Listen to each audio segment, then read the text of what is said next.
Okay, now so let's continue with what I was saying. Our next objective could be maximizing the short-term sales revenue. Okay, so the various ways of achieving this, you increase the revenue, you increase the sales. Now you are not concerned with increasing the profit, you are concerned with increasing the sales. And this is something where I always give the example of Amazon.com, that Amazon.com initially did not concentrate on increasing profits in the short term. Remember, increasing profits is often considered a short termist activity. Okay, you can have one level of profit in 1 year, but then you can go down. But if you are concentrating on increasing your sales, that means that you are winning more and more and more customers, and your name is developing in the market, which means that in the long run your revenues will increase and so will your profits.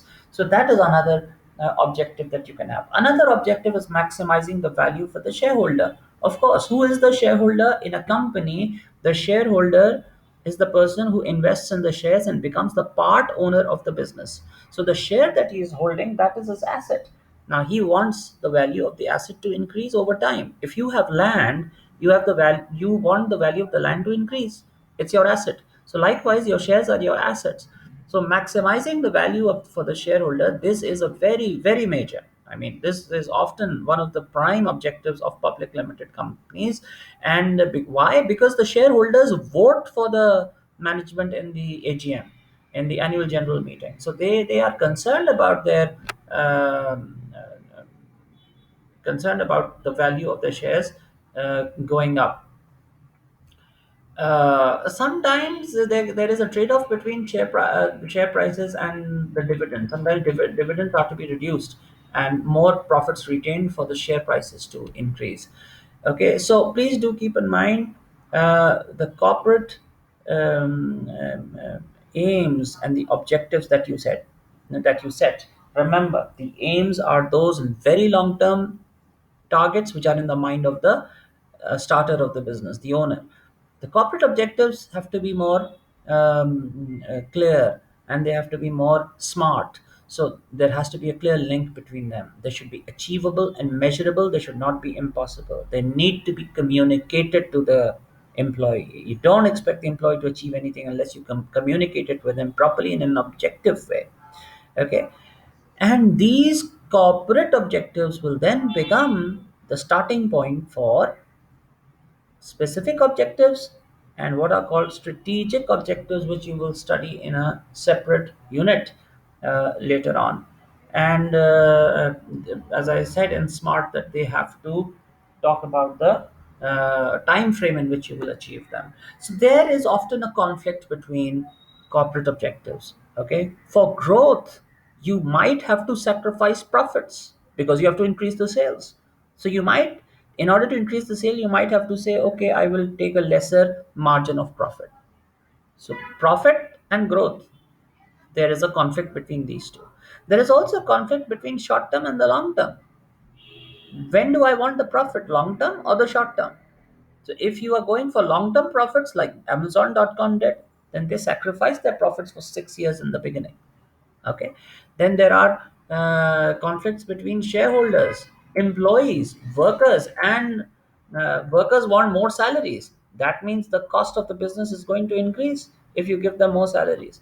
But the shareholder wants more value, he wants more profit, so he would want costs to go down. So this is again a conflict of objectives, but this time it's occurring between stakeholders. Who are stakeholders? Stakeholders are those people who have an interest in the running of the company. The employees have an interest, they are getting the salary. The investors have an interest, they are getting a return. The managers have an interest, they are getting their perks and privileges. So these people have an interest. Okay, so now we go to the next topic, which is the corporate culture. Please keep in mind what culture is.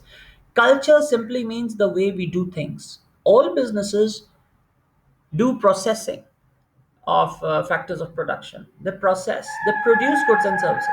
How exactly they do it, that is the culture of the company. Some companies are very aggressive. Okay, they want to come up with fast growth strategies take over, defeat your rivals, merge, grow. Some are more defensive. They will follow a me too approach. Okay, I'm also there, but I don't want stiff competition with anybody. Okay, it completely depends upon how you do things inside the company. Okay, and now let's look at the size of the company. And small businesses is a very important part here. Owners of small businesses, as we spoke earlier, small businesses form the bedrock of the economy in most countries. Small businesses may be satisfied with smaller profits, which we call satisficing. Larger ones, like public limited companies, they will want more profits. And what did we say in public limited companies? Please, I've underlined this for you. There's a divorce between ownership and control. The owners of the company are the shareholders, the controllers are the directors. Okay, so these are the different forms that companies can take. uh, and these directors then they become more concerned about their own bonuses and their fringe benefits. Okay, there was this company, an excellent company, uh, which was iconic. The company was called Pan Am. Okay, Pan Am went bankrupt. Well, even when it became bankrupt, the shareholders lost, but the directors of the company were still concerned with getting the bonuses and the salaries and all the things that they could salvage from that drowning company. Even though directors are supposed to work for the benefit of the shareholders, often there is a conflict between them. Then there are state-owned organizations. Okay, they will not have profit as their main objective. Their objective will be to provide a service to the general public. Okay, and where will they get the money to do that? From the taxpayer. Okay, the objectives of the business are also determined by the number of years that you have been in business.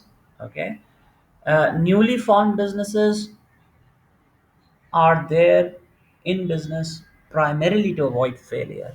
Well established businesses can now eye more growth and more profits. Okay, these objectives will then be divided into specific targets for each department. The corporate objectives for the entire company. Now, for each department, there's going to be objective, and those objectives will also be linked with the corporate objectives. Okay, so uh, corporate objectives, because they are so huge, they cannot be used for every division. So every division will have to make its own objectives based on the corporate objectives. So the breaking down process will take place. Okay, the divisional objectives, which will come after the objectives, will be set in coordination with all the divisions. Okay, this is where I've given you the knowledge. Okay, if you want to convert it into evaluation, you can simply say, if the divisional objectives are not based or not set in coordination with the overall corporate objectives, then the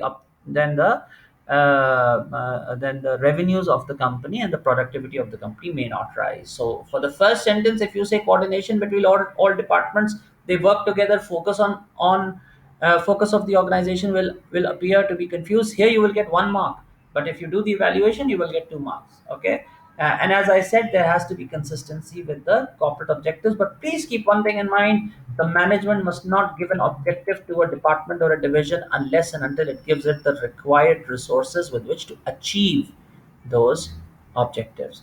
Okay, so that is one thing. There has to be discussion, there has to be agreement with the personnel, with the people in different organizations. Where authority is to be delegated to the divisions, please do that. Okay, the last topic that we will discuss today is the ethical influence on the objectives. Please remember that the objectives that we used to set in the past were not at all impinged by the consideration of ethics. Today they are. Why? Because one reason is the presence of pressure groups and the acceptance by companies that yes, corporate social responsibility is a good thing. So what have they developed? They have developed ethical codes. Okay, you need to evaluate the presence of ethics in a company. If you're adopting ethics, it will increase costs in the short run. If you say that I'm going to reprocess or recycle my goods, that's costly. Okay. If you say I'm not going to take bribes, you may lose certain contracts. Okay. uh, you may not want to influence children to sell your products. That might lead to lost sales in the short term. Okay. But the benefits of this are huge. Okay.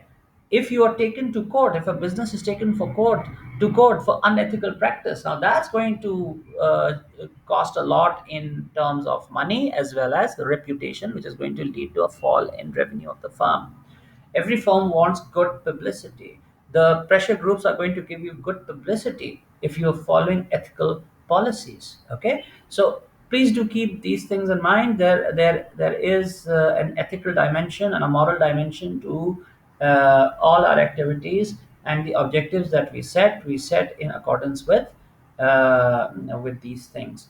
Okay. One part of this chapter is left, which I hope to do in the next class, and that is, oh, sorry, in the next video, and that is related to the aims and the mission. So that is something that I will do in the next video. Okay. Thank you very much. Please do revise this. Thank you.